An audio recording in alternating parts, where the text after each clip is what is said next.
দেশে বিদেশে চাকরির অপার সম্ভাবনা থাকার পরও বিকশিত হচ্ছে না নার্সিং পেশা। আর এজন্য কম বেতন, সামাজিক মর্যাদার অভাব এবং সরকারি হাসপাতালে নিয়োগ জটিলতাকে দুষছেন শিক্ষার্থীরা। তবে শিল্প উদ্যোক্তারা মনে করেন যুগোপযোগী পাঠ্যক্রম আর বিদেশি ভাষায় দক্ষতার অভাবে বিশ্ববাজারে চাকরির অপার সম্ভাবনা কাজে লাগানো যাচ্ছে না। হাসপাতালের বিছানায় কাতর রোগী মাত্রই জানেন একজন দক্ষ সেবিকা বা নার্সের কি কদর। উত্তরের জেলা নাটোরের এই প্রতিষ্ঠানে সে দক্ষতা অর্জনেই ব্যস্ত সময় পার করছেন শিক্ষার্থীরা। পিছিয়ে পড়া এ জনপদকে খানিকটা এগিয়ে নিতেই প্রাণ গ্রুপের এ প্রয়াস। প্রাণ আরএফএল গ্রুপের প্রতিষ্ঠাতা আমজাদ খান চৌধুরীর নামে এ নার্সিং কলেজে বিনিয়োগ প্রায় 10 কোটি টাকা, যেখানে শিক্ষার্থীরা পাচ্ছেন ডিপ্লোমা ও বিএসসি ডিগ্রি। আছে মিডওয়াইফারি সহ কয়েকটি কোর্স। টানা সপ্তমবারের মতো বেস্ট টিস্যু পেপার ব্র্যান্ড হিসেবে স্বীকৃতি পেয়েছে বসুন্ধরা টিস্যু।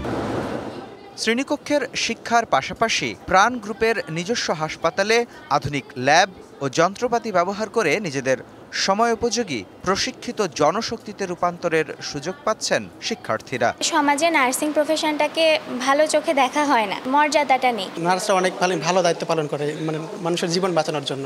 তখন থেকে আমি অনুপ্রাণিত হয়েছি যে আমি বড় হয়ে নার্সে এরকম মানুষের সেবা করব।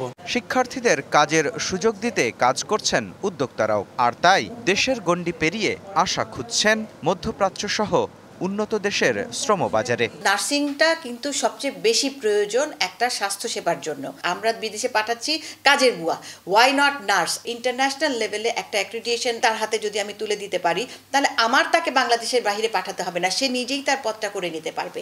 উদ্যোক্তারা বলছেন নার্সিং পেশায় বিশ্ববাজারের সম্ভাবনা কাজে লাগানোর পথে বড় বাধা ভাষা। সেই সঙ্গে উন্নত বিশ্বের চাহিদার সঙ্গে মিল রেখে পাঠ্যক্রম সাজানোর পরামর্শ তাদের। অ্যারাবিক ল্যাঙ্গুয়েজটা মাস্ট জানতে হবে। বাংলাদেশের কারিকুলা ওটা আমার মনে হয় না আপ টু দ্য মার্ক। এটার জন্য দরকার এগুলাকে রিভিউ করে ওই দেশের রিকোয়ারমেন্টকে সাথে মিলে যেভাবে করা যায় সেটা করা উচিত। দেশে এখন নিবন্ধিত নার্স আছেন প্রায় ৭৯,০০০, কিন্তু এ খাতে জনবল দরকার অন্তত ৩ লাখ। মুস্তফা মাহবুব, ডিবিসি নিউজ, নাটোর।